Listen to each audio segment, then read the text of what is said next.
Campfire Story.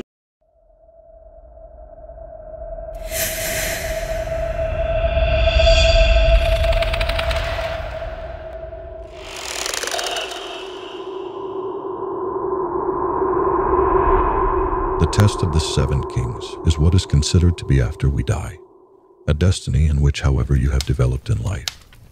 Be it doing evil or good, you will suffer in hell for all eternity.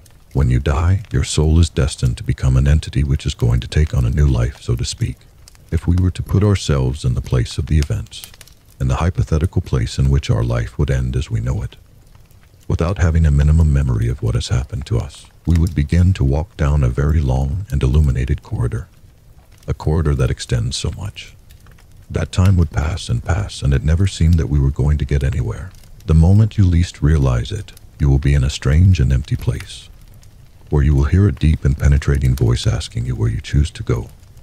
To heaven or to hell. This is a crucial moment in your process of reaching hell.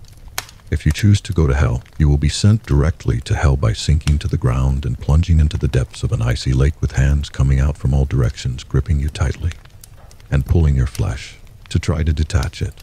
When you reach hell, you will be in the shallowest level of that hell, but consequently the lowest of all, in which the weakest souls lie. But if in the opposite case you choose to go to heaven, regardless of the consequences or what you have to go through, you must prepare yourself physically and mentally for the test of the 7 kings. A hole that will serve as an entrance to heaven will appear in front, and when you enter, you will be pierced by long and very thick chains. The chains will go through your limbs, your stomach and chest, perhaps also your neck or your head, and after you find yourself writhing in pain, you will be lifted by the chains until you are in the middle of a dark field, and that you will hardly be able to distinguish thousands and thousands of bodies of other people who, like you, have begun the horrendous path to heaven. This test, which is rather considered torture, is known as Receptacle 0, where you will spend a whole year enduring the pain of the chains buried in your body while you hang in the void. If the year passes and you decide to abandon the test, you will go straight to hell with a very low level as a soul. But if, on the other hand, you decide to continue with the test, when you are released by the chains, you will have to go through another illuminated door in the distance for which you enter the area of the kings. When you enter Receptacle 1, known as First King, grieve, the bodies of those who decided to follow are fixed, and when a voice asks them to sit on the ground, everyone will do so, and then each person will be hit by millions of needles or pins, large size and thickness, which will be buried to the bone. Now they will have to spend a whole year with those pins that each time will be withdrawn from your body one by one in a violent way. When you finish this part, your body will regenerate again. And if you decide to quit, you will go to hell, but with a higher level. If you continue to the next door, you arrive at Receptacle to Second King, Sloth, in which you will spend another year. Each one is going to sit in their assigned chair, a very strange wooden chair.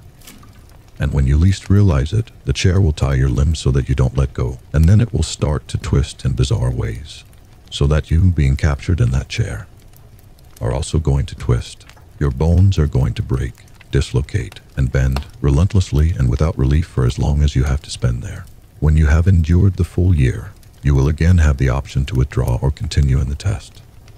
And this option should be taken each time you finish a test. Keep in mind that every time you have to make one of these decisions, you are crucially changing your destiny in hell. If you continue, you will go to Receptacle 3, Third King, Gluttony, where the person begins to be affected by a huge plague of insects, bugs, and small mammals that will be inside his stomach, devouring his entrails and guts. If you decide to follow the Fourth King, Wrath, it is because you will suffer auditory and sometimes visual hallucinations for a year that will drive you crazy.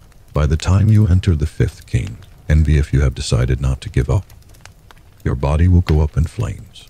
Your flesh will burn, your blood will boil, flames will enter through your nostrils, eyes, mouth, and burn your insides, and your bones will melt very slowly. It is believed that in this test many abandoning, because they say that the pain is the most unbearable. If you are one of those who stand still and decide to advance to the next door, you will be in the Receptacle of the Sixth King, Lust, where you will literally feel the pain on your skin. If you have so much sexual desire for meat, then here your meat will be detached from the muscle strip by strip. Hold the skinning. If you decide to maintain your sanity and will to continue to the last test, of the seventh king, pride, a rope will catch your neck and lift you from the ground so that you hang in the air. Hanging and suffocate yourself for a new year. You must take into account that up to this point very possibly only very few people remain out of the millions who entered.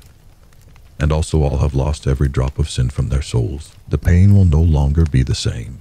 The desires will be gone, and now the survivors will be considered almost perfect beings. It is then that the survivors of the test of the seven kings will see a very bright and very large door in the distance. The door to paradise. Walking through the door, you feel a sense of absolute relief, a pleasure that you shouldn't feel, and a lot of life. However, that sensation is only momentary, because later you will fall from the heights in the middle into a totally black sky. And if you change your position to see where you are falling below, your sight distinguishes an infinite sea of burning and fluorescent magma, the hottest material on earth, in which you are going to sink while your body melts and sinks. When you finally get out of that sea of fire, you are going to reach hell. Yes, you who fought so hard to go to heaven. You are going to be in hell. At this point, a growing anger is going to grow inside of you. You are going to feel helpless and grotesquely disgusting or disgusting. Your body is going to be crusty and charred, and that is going to make you much more frustrated. When you look for an explanation of why you are in hell, a voice that may be that of the Antichrist or that of one of his ambassadors will explain that every soul has the destiny to go whatever happens to hell. Nobody is saved. Nobody goes to heaven. So why the test of the seven kings? Well, that test defines what hell you are in and what rank you have in this case. If you have passed the seventh and final test, you will be in the seventh hell out of 9 there is, and you will be considered a fallen angel. Those who are in hells prior to yours, see 1, 2, 3, 4, 5, or 6, all will be inferior to you, and those who are in hells after yours, such as 8 or 9, are the greatest and most powerful demons in the chain, being in the highest categories of hell. As I told you at the beginning, this is a new life, to put it in an understandable way, because from the moment you are in that place, you will have the option of getting points according to your attitudes and skills, according to your achievements, according to the human souls that you have subdued, and according to those points, you are going to rise in rank until you can reach Lucifer's side. Subscribe or I will haunt your house. If you like this video, please do comment, like, and subscribe for more. Thanks for hearing. See you in the next one.